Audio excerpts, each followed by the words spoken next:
तर मित्रांनो, आपलं स्वागत आहे माझ्या नवीन व्हिडिओ मध्ये। तर मी आज तुम्हाला एक अतिशय सुंदर असे दृश्य दाखवणार आहे। तर चला तर मग आपण ते दृश्य पाहूया। तर मित्रांनो, आपण आलेलो आहे दिवे घाट चढून वरती आणि आपण दिवे घाटाच्या जवळील एका विठ्ठल मूर्तीपाशी थांबलेलो आहे।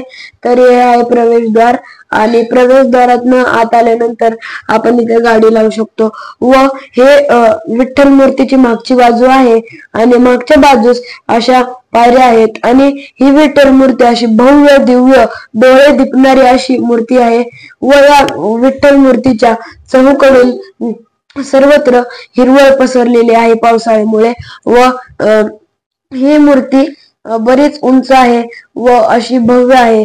पाहताना खूप चांगले वाटते आणि आपण मूर्तीला आता समोरच्या बाजूने पाहूयाल। तर आपण बघू समोरच्या बाजूने मूर्ती ही कशी दिसत आहे।